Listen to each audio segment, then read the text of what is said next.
All right. Celestin, we're going to just do introductions for a few minutes and see whether a few more people come. Yeah, here's one more. Celestin, do you want to introduce yourself just really like 30 seconds? I'm Celestin West, and I'm one of the co-clerks. We have three co-clerks in for economic justice. So that was speaking about that. I am a member of University Friends meeting as well. You can sit over there if you want. Okay, Renee. I'm Renee Hansen. I'm clerk of the Environmental Stewardship plus other things working group. We'll talk about that more. We've Talk kind of about that grown. as we go along. And then, I also am a member of University Friends meeting. yeah, Jacob. Hi, friends. Jacob Squirrel, they, them pronouns. I am one of the legislative advocates for Quaker Voice. I live down here in Olympia. I am a member of Olympia Friends meeting. And our other legislative advocate is Paul Benz. And is he going to be showing up this evening? No, I don't think we're expecting Paul. Okay. Diane, want to say a word? I'm Diane Pasta, a University Friends meeting. And Doreen. Hi, I'm Doreen Cornwell. I live in Seattle in the 37th district. This year I have not been doing very much except thinking good thoughts every time I read an email, but I've been off and on different roles with Quaker Voice for a long time. Well, all those good thoughts arriving, Doreen. Thank you very much for sending them. Anne? Hi, I'm Ann Mills from Gathering Friends in Olympia, and I really enjoy Quaker Voice. I'm on the economic justice and visit the environmental stewardship as well. And my current interest is environmental justice. All right, so I don't know whether Tom Rawson can introduce himself or not. He's kind of on the road, as is Celia Castle. But Tom, if you're, there he comes. All right. You just need to unmute. There you go. Almost, Tom. No, now you're muted again. Okay, I'm Tom Rawson. I'm from Orcas Island Worship Group. All right, and Celia, are you in a position where you can say hi?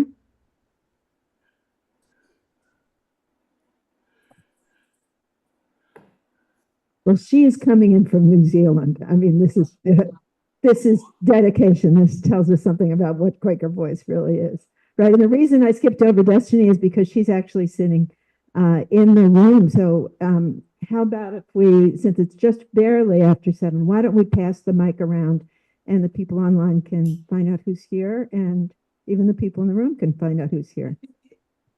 Yeah.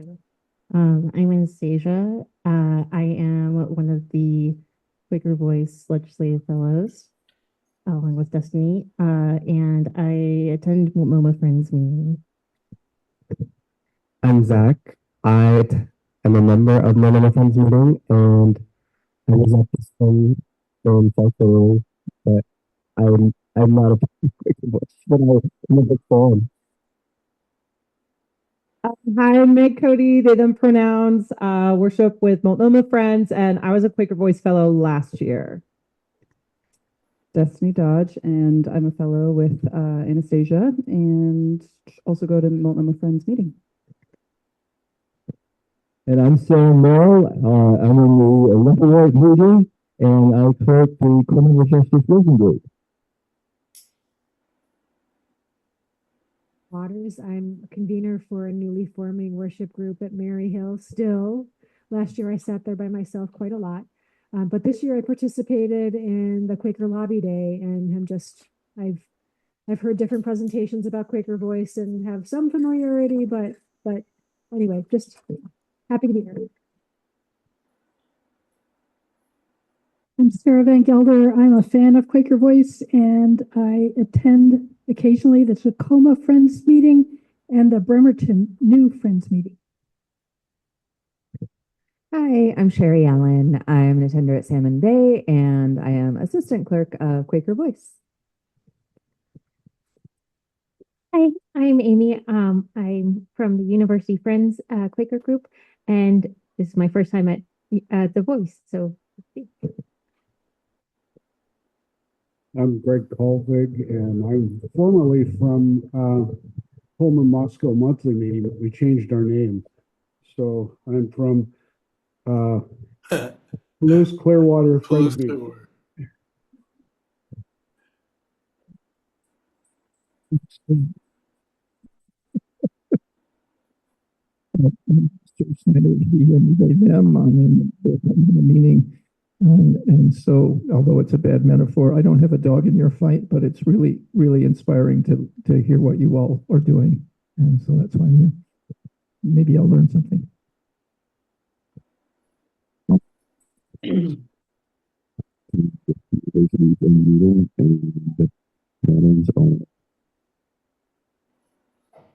Oh, yeah, let's turn that one off.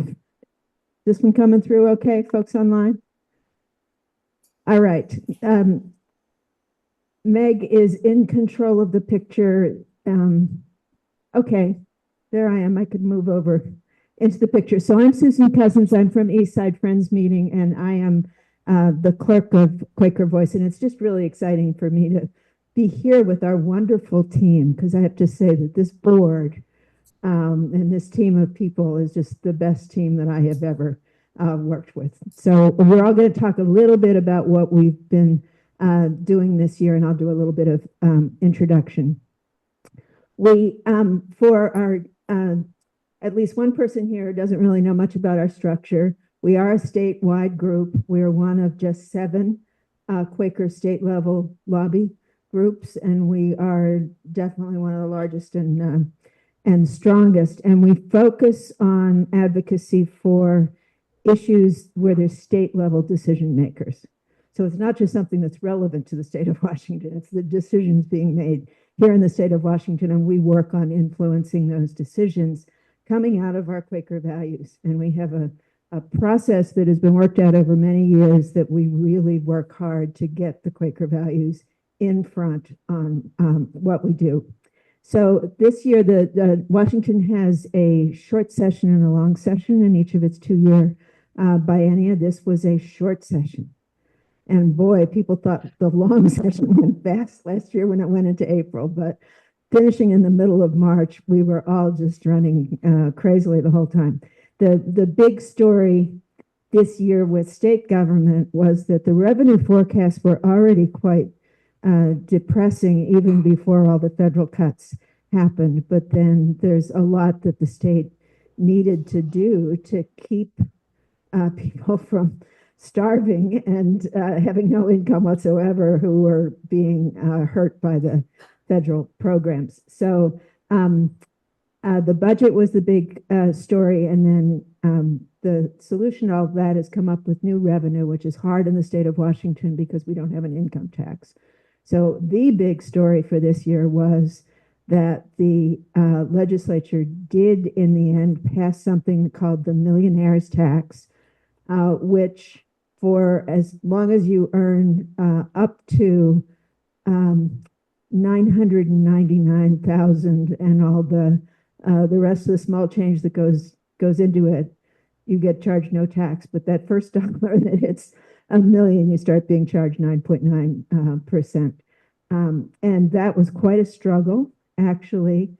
There were some big things that had to be built into that law in order to get the coalition together to actually get it passed. And one of them was an expanded working families tax credit, which is a good thing because working families need all the money that they can get. And that will be funded by this tax once it goes into effect.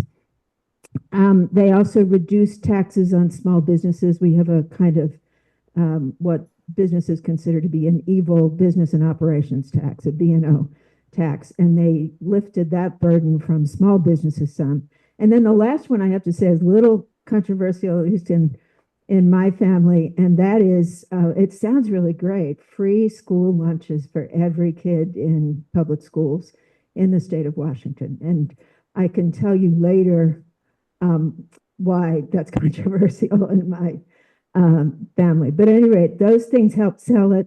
And it did, with some excitement, and like in the last few hours of the session actually passed. The other big priority for the leadership in the legislature this year was actually things to try to protect our immigrant population. Immigration is a federal issue.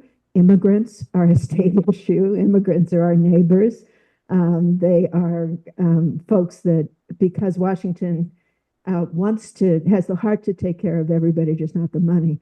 And anyway, the immigrants, we worry about a lot. And as you all know, there's been a lot to worry about in relation to immigrants this year. And you will hear some of the things that we supported out of the working groups. Some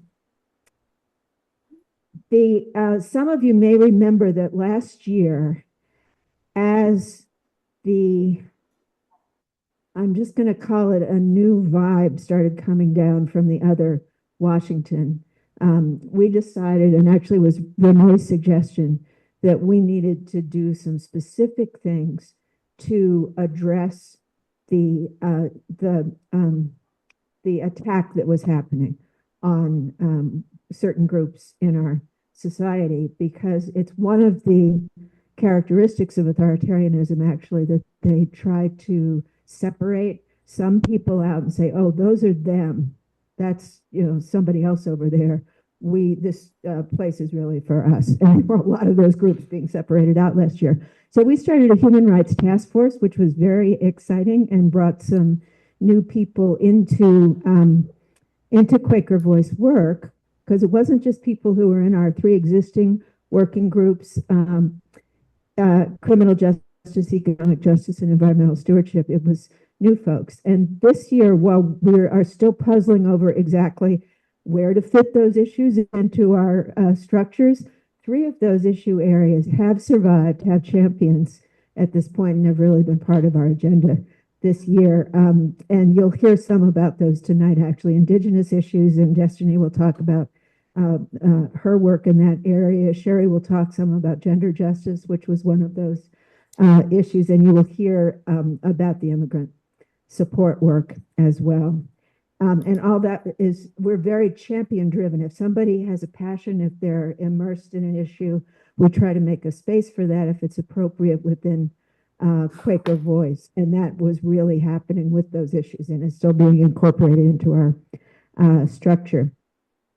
One of the oddities that produced is we get everybody to come, as Aaron came for Quaker Lobby Day. It was in late January this year, and we didn't want to have any fewer priority bills from the 3 existing working groups, so we added a bunch of priority bills. So we ended up with 15 priority bills for Quaker Lobby Day.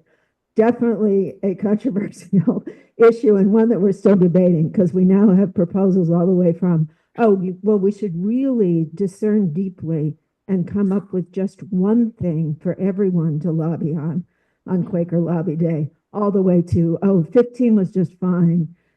People were asked to choose among them anyhow. So the board is going to be wrestling with a good bit of that when we have a retreat, which is coming up. I do want to tell you that you will have your chances to have input on all of that. We have an annual meeting, and it's scheduled now for October 3rd, Saturday, October 3rd.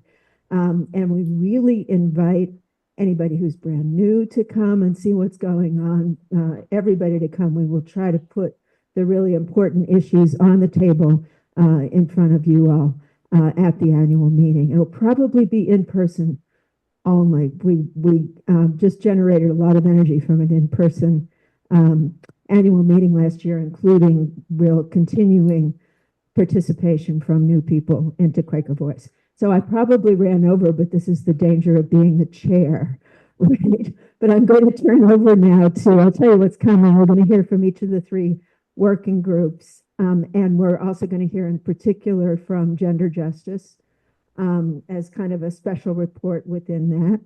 And then from our 2 legislative fellows, Anastasia and Destiny, about the work that they did as they got to know the legislative process this year. So Sam, this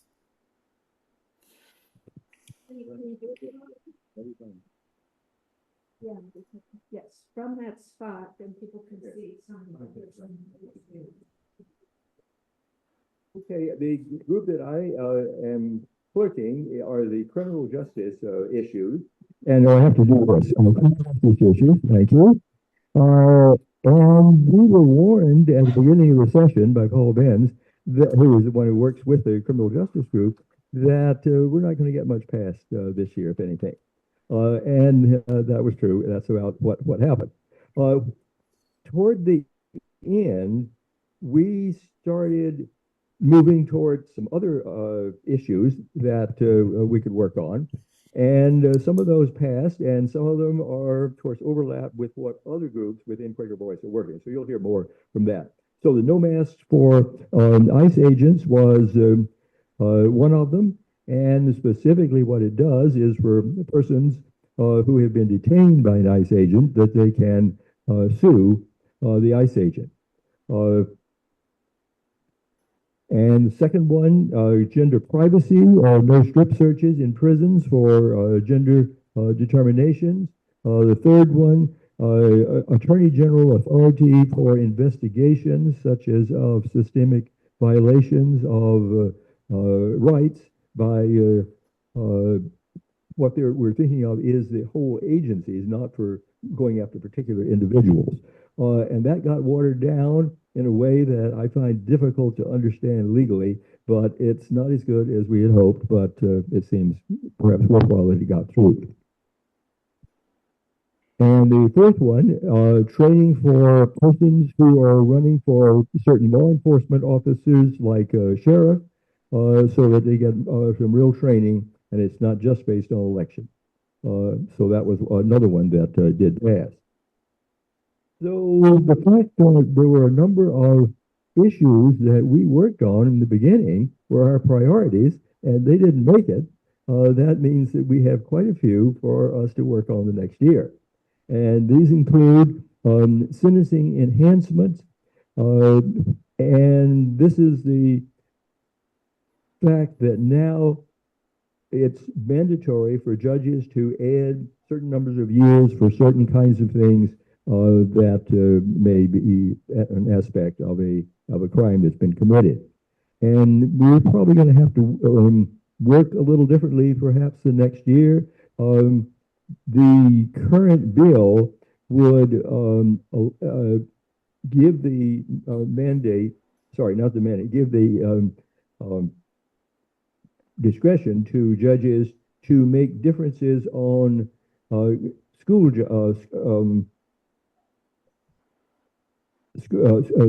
zone areas, which often are the entire city.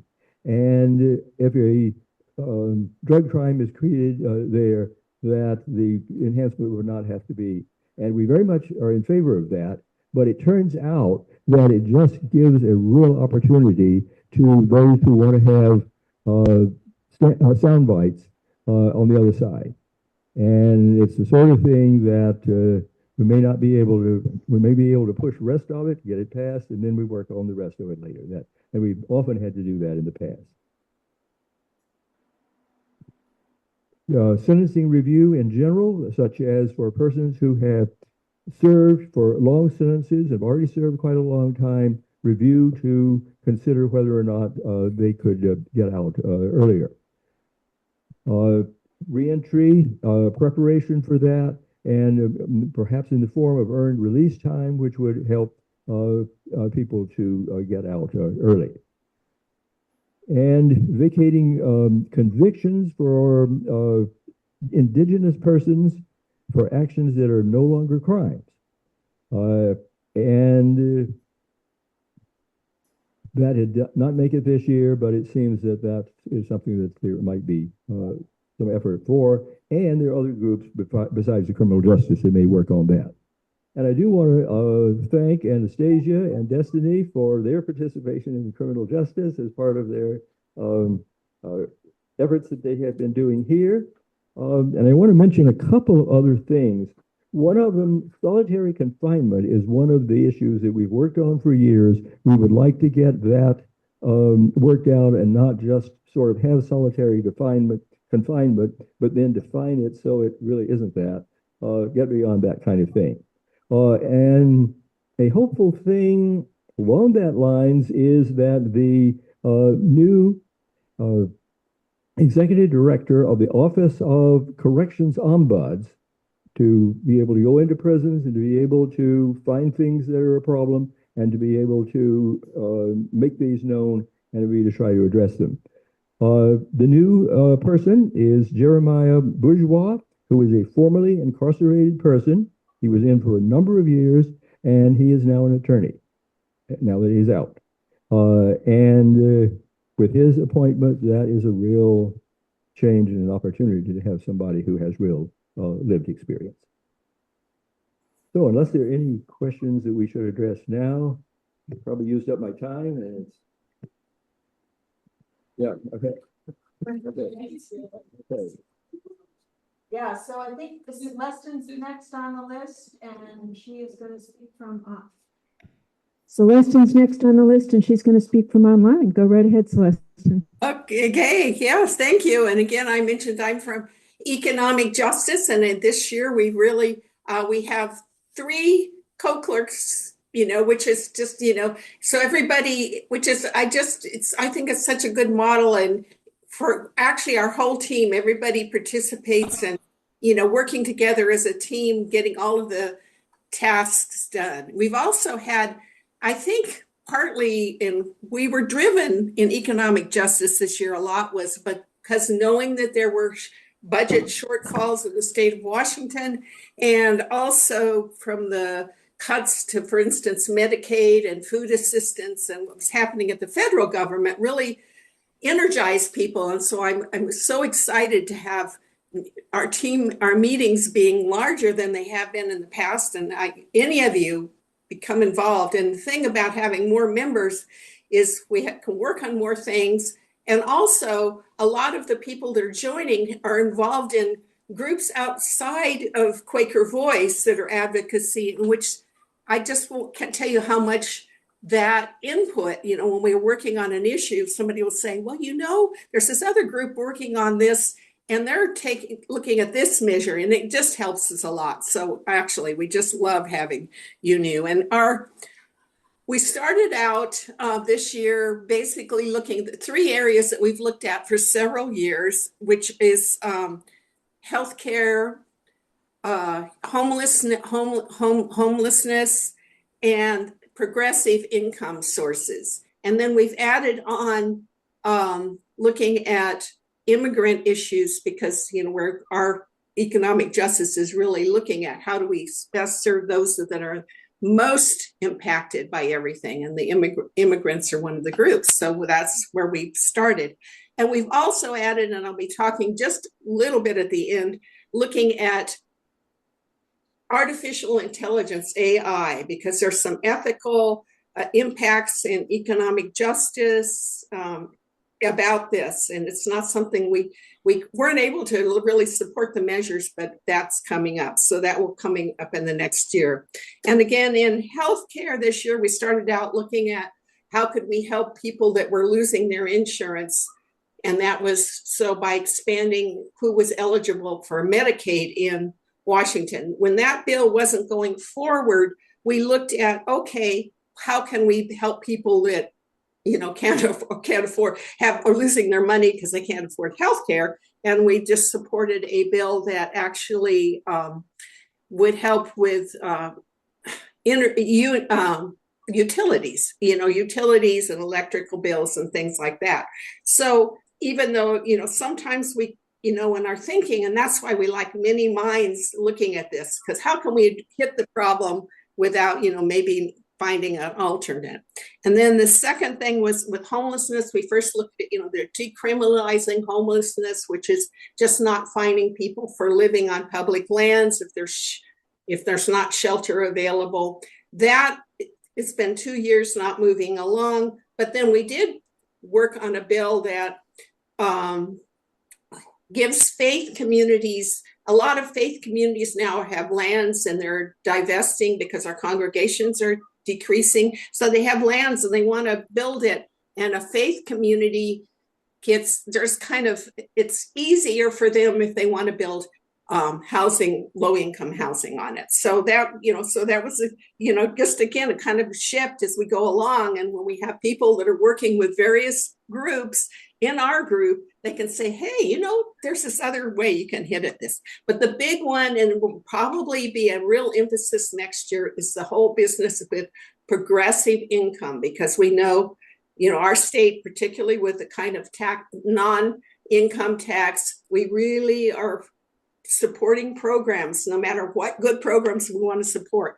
And this year, as Susan mentioned, we finally passed the millionaire's tax, but there's other things that are coming up. There's an idea of a state bank for people. Yeah, there's which complicated, but state bank. There's the tax for employers on incomes. There's various ways.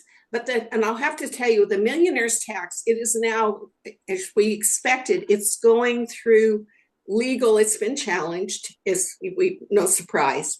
But this is what it is. This tax, getting this finally passed, because it's going through the legal challenges, will finally give us the opportunity to see about doing other fat taxes. So that's a good thing, even though it's being buried. But anyway, as we move forward next year, that's really going to be one of our emphasis. And then the other thing we mentioned was immigrant, because we want to, as we're looking at economic justice, who are groups that are most impacted? And this, when it says immigrants, we're not talking about what your legal status is. It's just immigrants are being cut out of programs. And so what the two things that passed were one that it's called the workers' rights, which is that when there's going to be the federal inspector come through to an employer and look through their records to see who's, if their people are legally working there, that the employees have to be notified that that is going to happen. And then the other thing is that the employer has to post worker rights in a place where everybody can see them. So that was that small step for that. And the other one is, as mentioned previously, the masking, which is, somebody said, in terms of civil rights for everybody, not, for particularly, it was aimed at ICE officers, but it's law enforcement officers cannot be masked. There's special kind of stipulations, obviously in the middle of a pandemic, but they cannot be masked. You have to be able to see them when they arrest you. And then, as I mentioned, we're going to go into looking at artificial intelligence. And I'm also talking about this because I was one of those things, well, I'm so ambivalent and I'm such a semi-Luddite that this whole issue is just beyond me. But we have that's why having co-clerks is wonderful. Andy, who's one of our co-clerks, is really in tune with this and what it can mean impact of both in terms of economic justice and other issues. And our next meeting, and you're all invited, is going to be online. It's May 27th and at 4:30. And we're going to have part of our meeting, as well as talking about our other issues, is going to be some people who are expert in this whole issue, like the ethical issues, the economic issues, anyway, about artificial intelligence. So you're all invited. But anyway, like I say, I would just love to have all of your input in the next year, and looking forward, still working in housing, healthcare, probably more in immigrant issues and progressive income really is going to be a big thing, a big issue, because obviously any of the programs, any of the things we want to have happen, I hate this. When I got involved in economic justice, having to deal with budgets and all of that, no. But I'm the realistic thing is we have to, we're in a capitalist society, and so we've got to have the money, have to justify it. So anyway, that's economic justice in a nutshell. So thank you. Thank you for mentioning. You're getting a lot of hand waving out here, and mentioning that all of the working groups have had new people coming in this year. It's been a wonderful, wonderful year of kind of revitalization and growth.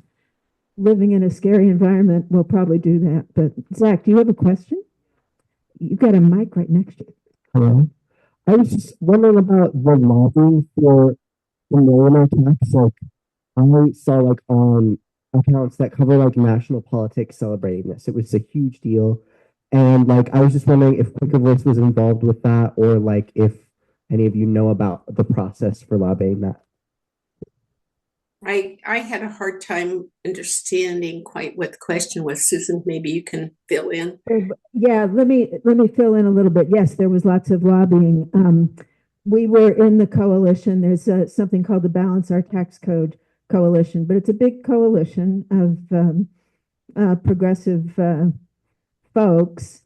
They were emboldened by the fact that there was an initiative, 2 summers ago now, that attacked the capital gains tax that had been passed. And the response from the public was so positive on keeping the capital gains tax that political leadership really thought it was a good time to bring this forward. But absolutely, all 4,000 super rich people in the state were out there trying to take the governor out for coffee or whatever. There was a lot of pressure from the top of the income distribution. And likewise, one of the things about progressive revenue is we have a lot of big companies in this state. They should pay more and let these little companies get some of the burden lifted. So it was, there was definitely lots and lots of action around it, strong coalition for it, and good signals from the governor early. But it's not going to produce any revenue until like 2029 because the legal challenge, as Celestin said, is already there, and there will probably be an initiative around this as well, because the rich people have enough money to hire people to gather signatures to get things on the agenda. Okay, so we need to hear from Renee on a very on environmental stewardship, etc., because environmental stewardship absorbed several of those areas. The new areas, and Sherry will have some minutes right after you, Renee. It's really nice to see you all again. For a while, you were not visible, and also your voices are pretty garbled. If you hold the mic like right straight on, we might be able to understand you better. So that's just a hint. There are rich people who are in favor of those progressive revenue taxes. So I want to give a shout out to them. But I'll talk about environmental stewardship. We were joined by people interested in gender justice and Native issues and others, and that was really nice to take this. I think our stance is that all life, which is a pretty broad definition, all is worthy, and we're supporting all of it. So we worked on really complex issues. There were a lot of them that came up. We relied heavily on Jacob. Jacob is going to talk later about the initiatives that we're facing that are coming toward us. I think Sherry is going to talk about that too. Related to environmental stewardship, we had one major success. Senate Bill, I guess the number doesn't matter anymore, 6355, was about upgrading the transmission system so that clean energy could be part of the electrical grid, part of the energy grid. Because our grid was not planned well, but they couldn't foresee the future. So it's kind of hit and miss. But the bill died first, and then a new one with a new number was reborn, and it was even better than the first one.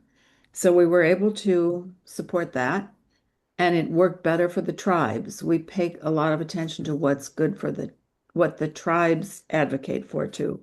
So that helped a lot. Bill Gillis worked hard on that issue. We also opposed issues. This is something kind of new to us, but we opposed we worked on an initiative last summer of opposing the initiative against the Climate Commitment Act, and that was a good training for us. So we opposed some bills that would have broadened green energy to include nuclear energy. And Ginny Lore did a really good job. If you were at Quaker Lobby Day, you understood why that was important. And those did not pass. There are others coming down. There's one that we're probably going to support, which is it is concerning safe management of radioactive waste. And that's important to the tribes as well. So keep tuned for doing that with us this coming legislative session. We had a lot of good environmental bills that didn't pass. We'll keep working on them if you want to know, but you can find them other ways too. We also pay a lot of attention to the budget because the Climate Commitment Act is the one place where we've got some money coming in. And we did not want that to be taken for other things. We didn't succeed. Some of it got taken. But we will keep watching for that because it is supposed to be drawing down on fossil fuels and other dirty energy. And we need the money for working against that. So Sherry's going to talk about gender justice. None of the issues that we supported for Indigenous rights at the beginning passed. But on a brighter note, the environmental justice bill that we ended up working on, talk about our first one in a minute. It was also important to the tribes. That was the low-income energy assistance program. Celeste mentioned that. That is both economic justice and native justice and environmental justice. So that one passed, which was really great. We had started working a lot with Anne on the CURB Act, which is to reduce the impact of new environmental toxins on already overburdened neighborhoods. But that didn't get further this year. So we switched to the other one, which worked well. I just want to say that sometimes it's weird to think about environmental stewardship without realizing that all environmental stewardship is environmental justice. There's not really a separate, there's not going to be justice for anybody if we don't have a decent environment for all of us to be in. So everything we do is about justice and all life. We are going to be also working on the data centers. Data centers are huge energy draws, and we need to understand that. So we'll be showing up for that AI session on the 27th of May, and we've got people working on that. Jacob. You want me to talk about the initiatives? Sure. So, hi friends, I'm Jacob Squirrel again, and legislative advocate for Quaker Voice. And this year, like last year, we were dealing with a bunch of initiatives that were funded by a conservative activist with lots of money in his pocket to throw at Washington politics. This year, he has gotten two initiatives on our ballot. There's a large coalition called No Hate in Washington State. You can look that up online. They have lots of great flyers and stuff that you can download, print out, share out with people, as well as lots of great talking points if you want to talk to your neighbors and your friends when you're sitting down with coffee about why these two initiatives are terrible things. So the first initiative is IL 26-001, but I'll tell you, it's branded as Restoring Parents' Rights, which is really undoing a bunch of student rights bills that already are in existence on the books. It would force teachers and school counselors to out LGBTQ plus students to unsupportive families, putting kids at risk of abuse, to the point to where even if the parents are under criminal investigation for abusing their children, they will still have access to all of their social work and counseling information. The second bill is IL 26-368, and it's being called Defending Equity in Interscholastic Sports. And this was essentially ban trans girls, trans women from interscholastic school events. So this is public schools, and it would require that any woman who wants to participate in interscholastic sports would actually have to prove that their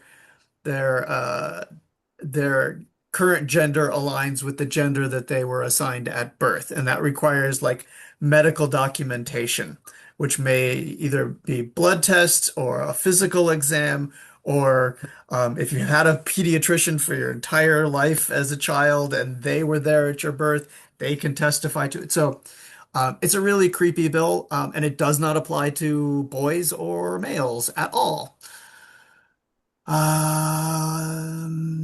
Yeah, that is the two bills that are horrible that are coming up.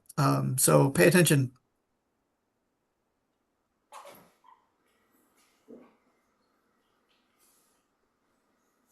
Susan? I think Sherry's going to talk more about Okay. gender justice stuff. Great. We tried switching our mic input to Zoom. Do we sound better now? Yes. Okay, great. All right, Sherry, you're on. All right. So to follow along about these initiatives, I have the flyers from Washington State if you would like more information. The one about sports is horrifying. Like, it requires medical proof that a child has a vagina before she can go play soccer with other 3-year-olds, okay, 6-year-olds. And yeah, if you don't have your own pediatrician who already knows them, then a genital exam needs to be done by somebody else. Normally school, like school sports physicals are often done in just like big groups. It's just to make sure like the bones and lungs are okay, right? Super chill. And so that would now have to start including genital exams, or you can get a very expensive blood test. It is horrifying. I'm so upset about it. So anyway, Quaker Voice is now one of over 120 people in the coalition behind No Hate in Washington State. Some other members who you know and love are ACLU, Gender Justice League, Planned Parenthood. They're really cool, and you know, everyone they talk to about these issues says, wow, that is really messed up. I'm not going to vote for that. Super easy sell. The key is just talking to more people. So we're going to continue to be involved in that up until November. I have nothing but good news for you about gender justice bills. So first of all, is that both of these initiatives passed, and legislators could have tried to make them into laws right there, and they went absolutely nowhere. Legislators want nothing to do with that, so that was great. We didn't have to worry about it. Our two priority bills, 1604 was about strip searches. Sam mentioned it. The core part of it is that strip searches are now no longer permitted in jails for the exclusive purpose of seeing what the state of somebody's genitals are, so that you can decide which cell to put them in. That wasn't previously on the books. It also added some other rules around who can perform a strip search of any kind, giving the inmate a little bit more control over who that is, instead of just making guesses about what the appropriate gender is for the guard who's going to do that. So that's nice. It's not huge, but it's nice, and it's great that it just breezed on through.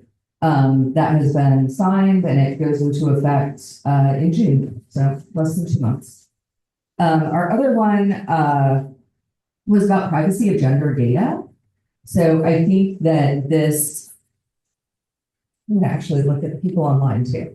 I think that the impetus for this, was how much the federal government has been trying to get data from states, and how a history of your gender marker changing is now makes you a target for some people. But it covers more than just that. So now any record that any Washington state record, so this applies to Office of Vital Statistics and Department of Licensing, any record that has like a sex or gender marker cannot contain any historical information to indicate that it was ever changed, which is great. And then there's a lot of cases where somebody's gender marker was just available, like as part of public records. And a lot of those cases have stopped. We are now making that not automatically revealed, which is great. And that includes up to requests from the federal government very explicitly. It will not be revealed except in some very few legal cases. And judges have the right, I didn't reread the bill right before I came here, I'm sorry. But there is now a like burden of proof if somebody is requesting that information as part of a legal case, that the judge gets to decide if that person is only requesting it so that they can do harm or for some harmful purpose, and the judge can not grant that information if they so decide, which is really cool. And that actually, originally it was going into effect like next year, 2 years from now. And in one of the amendments before it passed, they moved it up and it went into effect March 11th, 16th. So yeah, so exciting that again, that just like cruised through, no problems. And that there was so much enthusiasm, they made it go into effect even faster. I think privacy is extremely valuable. It only gets more so by the day, and it's great to know that our state realizes that. Susan, I know I'm over time. Can I add one thing? You may. We're going to be working on Make Polluters Pay. And this is a cool effort because we'll be working with Quaker Earth Care Witness, which is supporting states for statewide legislation. And it will make companies, well, if we get the laws in Washington state, they will take companies, industries that have traditionally harmed the environment and make them responsible for climate catastrophes and other environmental catastrophes, I think. It isn't written yet, but so we'll be working on that ourselves, but we'll also have this broad national coalition of Quaker Earth Care Witness with us.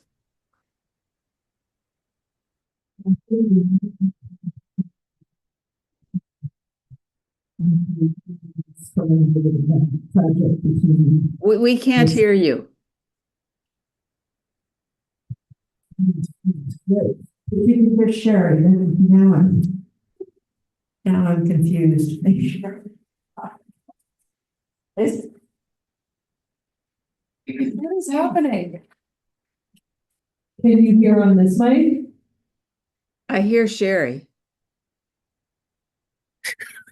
Let me talk some more here. Can you hear me cackling over here? Yes. So it's the computer mic that's being put on. We have to get this fixed before our two fellows talk, so please bear with us for a minute. We can hear you now. And by the laptop. Yeah. Yeah, you can you do that, Anastasia? No, this is muted. So it must be that one, and then I can't see you. But it's saying the microphone is microphone array. That's the computer. We hear you well, Sherry. Yeah. So it is the computer, like it's on the computer. And then the blues. Well, Can you hear this microphone?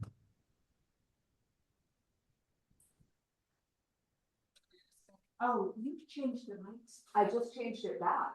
This is now what it was before. Snowball? Yeah, I just changed it back to Snowball. Snowball, snowball. No, they're.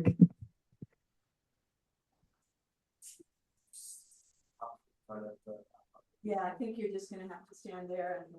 Oh, and then I'm gonna have to physically move the camera. This is like. Oh, no, it's just. We can move the laptop. All right. Okay. Can y'all hear Anastasia? Yes. Is this good? Yeah. Good. Good. Okay. Good. Sorry. No, that's okay. I'm just sitting in front of the laptop. Hello. So I'm Anastasia. I was one of the Quaker Voice Legislative Fellows for this session, along with Destiny. So I'm a PhD student at the University of Washington, and I live in Vancouver and attend Multnomah Friends meeting. Do you want to put me on speaker view? I can.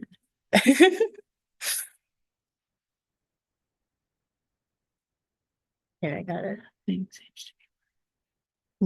Yeah. There you go. Susan wanted me on speaker view. No, that's not for the rest of the audience. Yeah, that's okay. It's fine on gallery. I think you guys can all see me. Sorry, guys. Yeah. So before doing this fellowship experience, I had not done any lobbying before this. So my image of it was basically that people go and kind of beg their legislators to vote certain way on a bill, which does happen, but that's not exactly the whole picture. And so I learned that groups like Quaker Voice are actually part of this really much bigger project than the week that a bill might be in the Senate or House chamber. And so what I felt like I really took away from this was that the core of lobbying is about relationship building. And not just with the legislators, which is really important, but also with everyone in this network of policy making, like the staff and aides and other advocacy groups that have come up with what some other people were talking about, and also with each other in Quaker Voice. Somebody was talking earlier about how members bring in like the things that they're passionate about, and that really can shape the direction of where Quaker Voice goes. And I felt that that was really impactful to me to see that, on the one hand, we're coming up with these things by discernment and consensus, but also the voice of individuals is really important in determining where we want to put our energy in. And I also came away from this thinking of lobbying not so much as trying to kind of ram a bill through one session, but planting seeds that are going to be taking years to grow, but also getting to harvest those things that were planted long ago by people before us, basically. And in that sense, it's that was really helping me with the kind of frustration that I was feeling, especially in this session where a lot of bills that we were really excited about died. I had about 70 on my list at the start of the session, and I think only a handful of those in our groups passed. But it was helpful to be able to kind of debrief as a group when those bills that we loved didn't go through, and to have a moment to sort of grieve, but then also to say, well, what's next? And, who do we talk to about how to get this forward in the next session? And so with that, I think the mentorship of everyone in Quaker Voice was really, really impactful to me. Jacob and Paul are legislative advocates, especially Jacob as the mentor for myself and Destiny, who was just really enthusiastic about both sharing their knowledge, but also working with us to figure out things when we didn't know the answers immediately. And Destiny, having done some of this before, was really great to work with, as we're both sort of junior, but also they had like a little bit more experience. And so we could kind of figure these things out together, especially both being from Vancouver in the same legislative district. It felt like we could kind of take on our legislators as a team, not as antagonistically, but yeah. And so after this experience, I'm really excited to continue with Quaker Voice as a regular member and not a fellow. And I'm really looking forward to be kind of part of this group of gardeners, basically, who are trying to grow policy, I guess you could say. Great, thank you, thank you.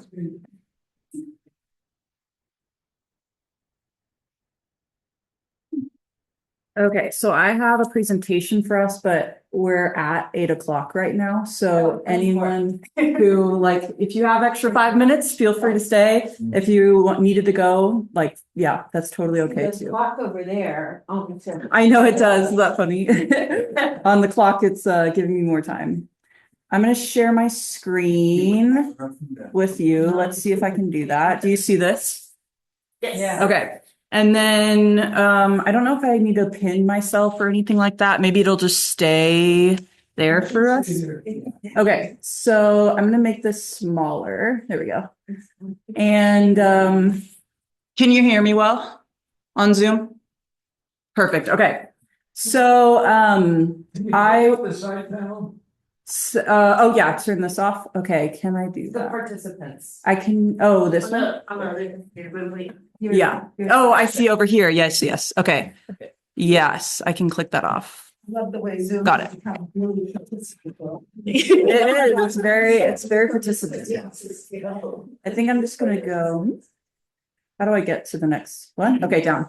Okay, so I'm going to focus on Indigenous issues specifically because Anastasia did the most fabulous job of explaining exactly how fellowing is. And I was given the opportunity to go to a conference for Indigenous issues, and it's called ATNI. And I'll give you an update on that, but I want to just bring all that information that I got from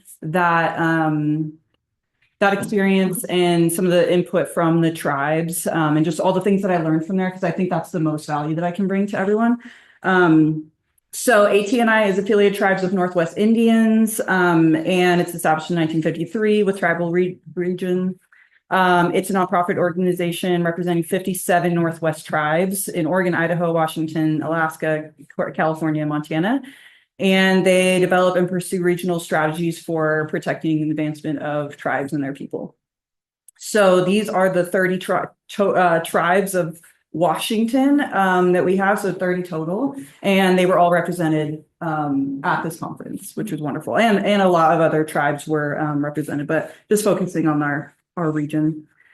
So they have 25 committees. They have similar that we have committees that they work with. And so a few are climate resiliency, culture and elders, education, law and justice, food sovereignty, health, and these sorts of things.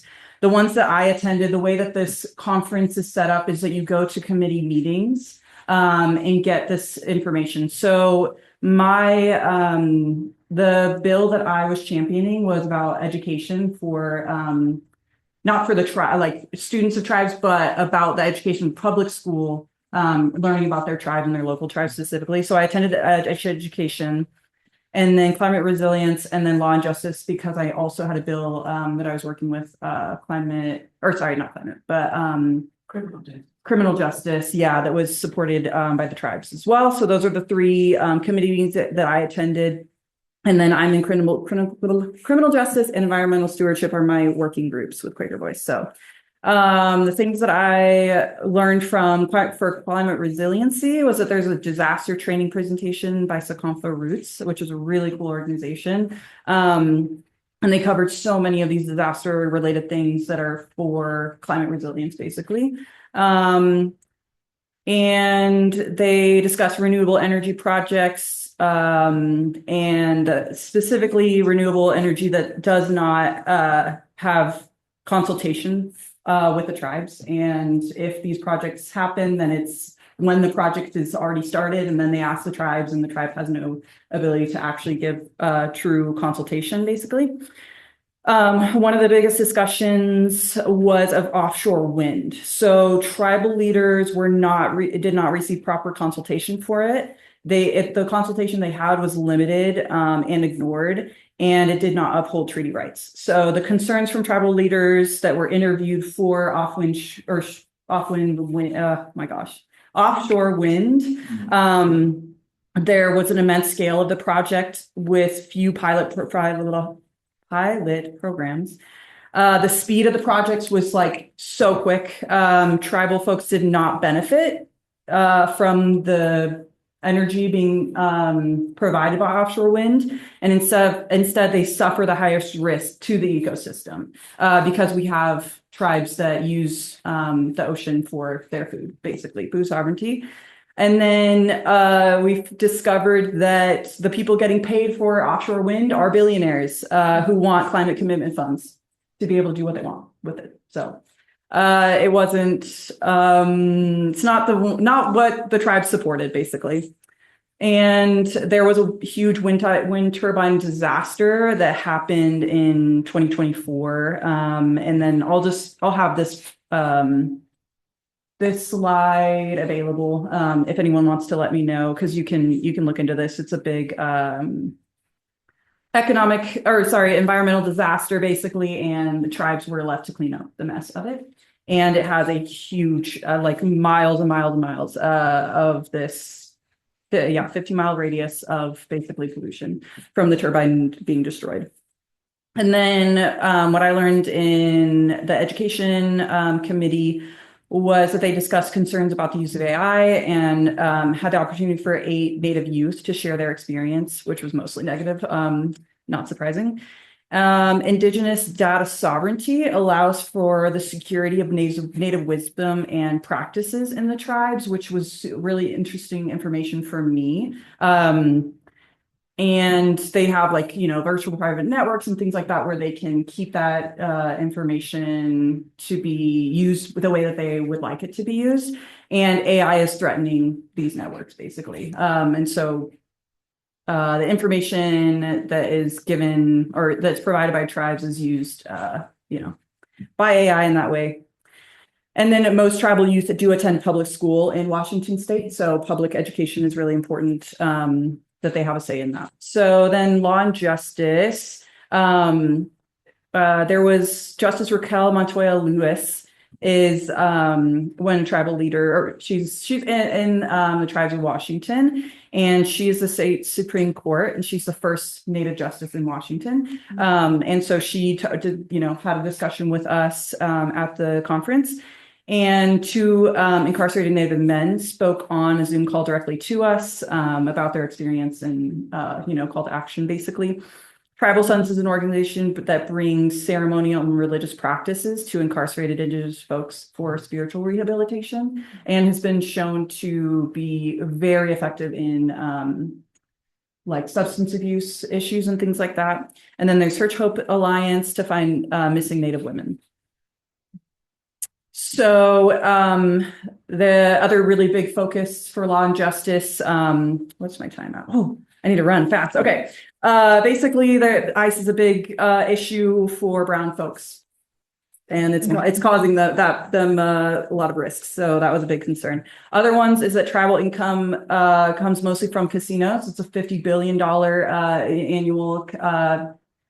That's how they make a lot of their money, and sports betting is threatening Native sovereignty over that, and there's no regulation on those markets, so something to be aware of if you see those resolutions come by. I think, oh yeah, okay, there's a lack of safety for food sovereignty, so like illegal fishing, huckleberry patches have been threatened environmental health disparities in Native communities. And there was a resolution that was passed for this. It was commercial picking ban in Guilford National Forest, which was wonderful for the tribes. Oh, look, I have a quote here. That's the end. That's the end. I don't somehow I ended up with that. That's me. That's my favorite content. I love it. It's great. It's a great one. All right. Well, that was all fabulous. I hope you all really got a sense from all the presentations of how diverse our work is, of how important the issues are that we're working on, and we're most of us are going to hang around for a while probably and not go sing, but hang around to answer your questions about what we've done or what you think is coming, and we will also be around all weekend to do those consultations. So fabulous. So if you want to just ask some formal questions now, that's fine. Or as we're led, we'll break up and you can just talk to folks individually. Thank you for coming. Dave. From standpoint, I'm wondering if we're getting representation in the tribes that are in it. Yeah, I can pull up the list for you because it the N is for Northwest, isn't it? It is, yeah, but there were a lot of tribes represented. Like, yeah, there was Northwest, but Idaho as well. So I'll just get I'll come over to you so I can show you this. So 18 while you're doing that, Destiny, think about, I mean, this is the first time we've had somebody specifically devote themselves to Indigenous issues. We have great connections actually in our Washington Quaker community. But I wonder, I want to get some impressions from Destiny about what you think we ought to be doing next in terms of developing that work. Yeah, I would say so. One of my biggest goals for going to this conference was to have those connections, and specifically, I'm in Cowlitz land. And so that was like connection point for me. Hold on one sec, Destiny. Yeah, nobody online can hear you, Can you unfortunately. hear us? Can you hear Destiny talking, Jacob? Yes? Can you hear me when I'm talking, Jacob? Perfect. You can. Awesome. I got a booming voice. Yeah, It works. Laptop. So yeah, I would say the connection, the biggest thing that I learned was that these are sovereign nations. They're not always going to agree. And the way that consensus works in our culture is different than the way that it works in Native culture. And so it's hard to say what tribes want because they're so different. And I think that was something that I needed to hear and honor. And so I would say that there are organizations that ATNI supports and that give connections to legislation specifically. And so I'm trying to get more connected with those because I think that that's where I'll be the most useful. Yeah, and I think in general, just the other thing that I was reflecting a lot on is this draw for me about climate justice is that Indigenous people have the most at stake and have the most wisdom and the most investment, and they know this land. And they're going to be here, long after we're gone. They've been here long before we came. And so having whatever options that we can supporting Indigenous sovereignty is really where that investment is the best. I would say that's what I learned the most was they have a lot. They have a lot of wisdom and so much that I learned only in just a short time, but I want to learn so much more. So yeah, I would say that's kind of the reflection that I got from this Great. It really sort of moves us a whole step forward. The other thing we learned in this process is that, I mean, kind of knew it before, but Paul Benz, our other legislative advocate, actually has some Native heritage himself and actually follows these issues. And so he knows a number of the lobbyists because the tribes have their own lobbyists. And as Destiny says, they don't always agree on things, and their issues just aren't always as priority for the leadership in the state legislature as they are for us as Quakers. I mean, the response to this work at Quaker Lobby Day from the group that was there was very striking. There were people who knew about issues, and it is really front and center for us in a lot of ways. So thank you, Destiny, for providing some leadership on the work, and expect to see more in that direction, because especially with things that are really important to us, seem obvious, but not so much to the leadership, that's a great opportunity for us to do. Yeah, please. Comment and a question. On the comment side, I think it's important to realize that tribes are sovereign nations and they are not under the state of Washington. So they have a very different relationship with the legislature. It's different than their relationship with the US Congress, where they are under the federal government. They're not under the state government. So they negotiate peer to peer. That's how you see them. They negotiate peer to peer with the state. And in fact, have taken the state of Washington, the court got all the way to the US Supreme Court to get the Culver's decision, which the state of Washington fought all the way to the Supreme Court. Culverts, can you give us a 1 or 2 sentence description of that? I could try, but I'll bet you'd be better than that. Yeah, so I was working as a communications manager for the Squamish tribe for a number of years, so I did a lot of representing working with them to represent their position on things. So the tribes have a treaty right to fish in their usual and accustomed places. And they basically made the argument that treaty right is meaningless if there are no fish. And among other things, the culverts that block fish passage were preventing fish from reproducing, because they have to go up the streams and the rivers in order to reproduce. And that was a major impediment to the fish populations. So they made the case that the state was responsible for removing those barriers in order for fish to be able to reproduce. And the state said no. And it was Mr. Ferguson, as Attorney General, who fought them on that. So they went up to the state level. The state said, no, you have to do that. The state Supreme Court said the state of Washington has got to remove those fish barriers. Ferguson said no and took it to the US Supreme Court. So this took many years, and the Squamish tribe was one of the lead tribes fighting them, this little tiny tribe in Western Washington. The Supreme Court agreed with the Squamish tribe and the other Washington tribes and said, yes, state of Washington, you actually do have to remove those fish barriers. And because you've been so recalcitrant, here is your timeline to do it. And this, by the way, is not an inexpensive project. I mean, these are big concrete culverts, right? So it's been moving really slowly, and in rough budget times, I don't know. So But just fascinating. Thank you for the this is an story. example to me, but I just think it's important when you're in the state legislative process to recognize that tribes are in a very different relationship than, say, a nonprofit to the state. They are a separate sovereign. Each one of them is a sovereign, as you say, sovereign nation that negotiates and litigates with the state, which is again different than their relationship with the federal government, which they consider above them and the states. Yeah, interesting conversation to continue. And Jacob, you could actually hear all that? I could, yes. All right. So We're gonna the computer might That's a good night. the choice here. Okay, any more questions before we? Well, I had a question, if that's okay. Sarah, It's on a please. different topic though, so if you want to talk.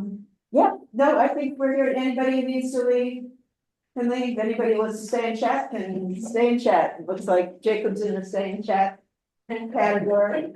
That's Well, good. So I heard there was a major cut in funding for childcare. by the state in this last session, that was one of the things that kind of went by the wayside, and I just want to know if anyone knows what the story is there, and how that happened, and just how bad that is. Jacob unmuted themselves. Jacob, do you know? I don't have any details on it. I've heard the same sort of rumor, but. Justice. I have no more information on it.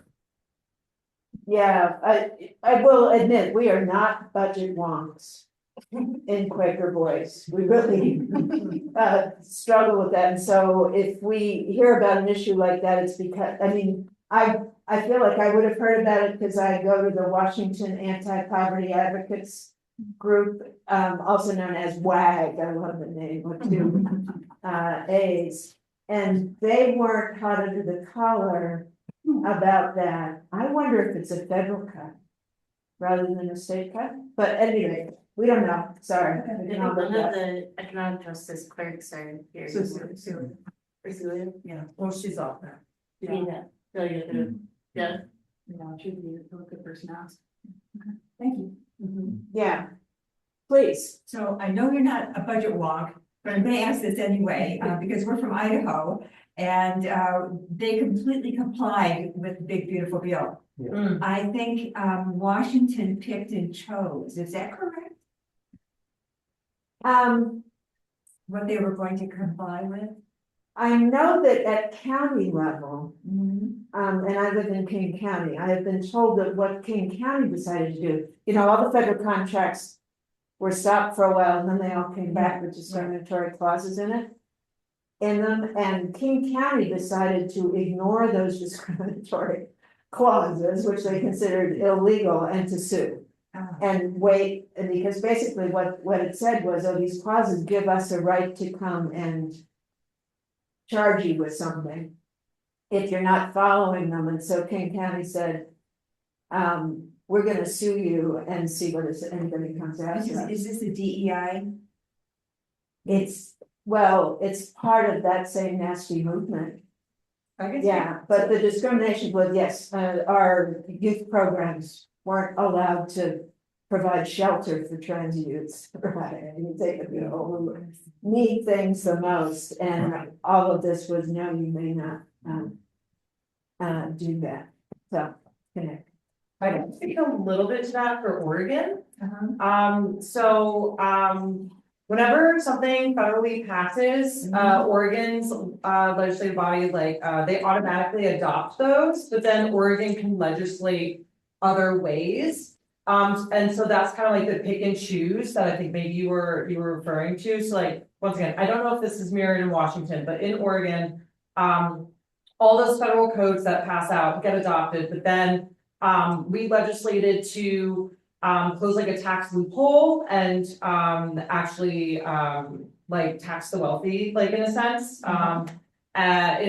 We also did something to like increase more tax breaks for up to, it was like 200,000 families were eligible for like more tax breaks, things like that. And there were a couple other things that were legislated, like to do that pick and choose thing. So that way we could disconnect from the federal tax code that came through in the big beautiful bill. So those are things that like, it depends on how the state adopts their, like a lot of the things Oregon did were like related to the tax code, not necessarily like DEI stuff that came out. But yeah, it just depends on like how each state chooses to abide. Like some states, like the federal bill will come out and then they have to like mirror the legislation to pass it and then that adopts it. And other states just automatically adopt it and then legislate to untie from it. Or to counteract the effects is what it sounded like. You were talking about, I know I sat through a briefing in Washington for what the folks were having to do. TANF, Temporary Assistance to Needy Families, has had a work requirement for a long time. Well, the HR1, they call it, instead of the big beautiful bill. TANF buys SNAP, and there's another federal benefit. So it adds work requirements, and there are all these fines for states if they have a high percentage of people who are not eligible at certain points in time, so there was, I mean, they were getting ready to spend. My memory is it was something like $200 million implementing this law because the changes that they had to put into place in the systems were so deep, and it wouldn't have helped to try to just ignore it, something like that, because the fines would then pile up, so they kind of had to work through it. So it's a mess. Yeah. It's definitely a mess. And Washington has some automatic things. The food program picks people up if they lose eligibility out of the federal program. So there's some things that are quite good, but that also increased the budget pressure for the year. So if childcare got frozen out, I'd be very surprised if that happened completely. But at any rate, it's tough for states. It's tough for states that want to take care of Idaho had a everything. $50 million I mean, I know it sounds like tiny amounts to you guys, but it's big for us. That's how they started, was a $50 million deficit, but when they took on the big beautiful bill, it went to almost 400 million.